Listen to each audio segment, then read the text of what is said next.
तो कैसे हैं आप सब लोग? उम्मीद करता हूँ कि आप सब बहुत अच्छे होंगे। तो आज हम बात करेंगे सोनेट 32 बाय विलियम शेक्सपियर। तो चलिए शुरू करते हैं। फर्स्ट क्वार्टेन। फ्यूचर में तुम मेरी पोइट्री कैसे देखोगे? मतलब मैसेज है ये जो फर्स्ट लाइन फर्स्ट क्वार्टेन का मैसेज है। फ्यूचर में तुम मेरी पोइट्री कैसे देखोगे? चलो शुरू करते हैं अब। तो अगर तुम मेरी सेटिस्फाइड लाइफ के बाद भी जिंदा रहो, जब वो क्रूल डेथ मेरी बोन्स को डस्ट से कवर कर देगी, और अगर किसी दिन किस्मत से तुम दोबारा देख लो अपने मर चुके लवर की ये पुअर और सिंपल लाइंस। शेक्सपियर कह रहे हैं कि अगर उनका लवर उनकी मौत के बाद भी जिंदा रहा और फ्यूचर में उसने शेक्सपियर की लिखी हुई पोयम दोबारा पढ़ी, तो क्या फील करेगा? क्या उसे ये लाइंस वैल्यूएबल लगने लगेंगे या सिंपल और आउटडेटेड लगेंगी? सेकंड क्वार्टेन।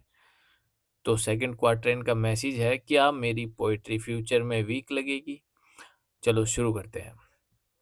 उनका कंपैरिजन तुम नए ज़माने की बेटर पोइट्री से करना, और हो सकता है कि हर नए पोइट की राइटिंग इनसे बेटर लगे, पर इन्हें सिर्फ मेरे लव के लिए याद रखना, ना कि मेरी पोइट्री के राइम के लिए, क्योंकि नए पोइट्स मुझसे ज़्यादा टैलेंटेड और सक्सेसफुल होंगे।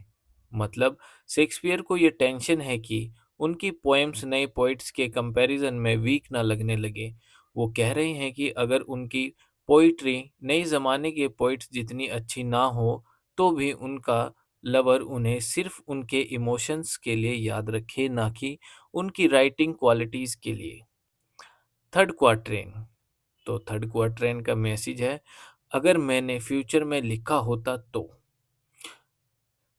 बस मुझे एक लविंग थॉट्स देना कि अगर मेरा टैलेंट का ग्रोथ नए ज़माने के साथ होता तो शायद मेरी पोइट्री और भी वैल्यूएबल और स्ट्रॉन्ग होती, और वो नए पोइट्स के लेवल पे कॉम्पीट कर सकती थी। यानी शेक्सपियर ये कह रहे हैं कि अगर वो नए ज़माने में लिख रहे होते तो उनकी पोइट्री और भी ज़्यादा पावरफुल होती। मतलब सिर्फ इसी वजह से उनका लिखा वीक लग रहा है क्योंकि उनका टाइम गुजर चुका है, वरना वो भी नए पोइट्स की तरह ग्रेट लिख सकते थे। अब बात करते हैं फाइनल कपलेट की। तो इसका मैसेज है, प्यार राइटिंग से ज़्यादा इम्पोर्टेंट है। चलो शुरू करते हैं। पर क्योंकि वो मर चुका है और नए पोइट्स ज़्यादा टैलेंटेड हैं, उनको उनकी स्टाइल के लिए पढ़ना, पर मुझे मेरे सिर्फ प्यार के लिए याद रखना। यानी शेक्सपियर यहाँ कॉन्क्लूड कर रहे हैं कि शायद नए पोइट्स उनसे बेटर लिखे, पर उनका लवर उन्हें सिर्फ प्यार और इमोशंस के लिए याद रखे, ना कि उनकी राइटिंग स्टाइल के लिए।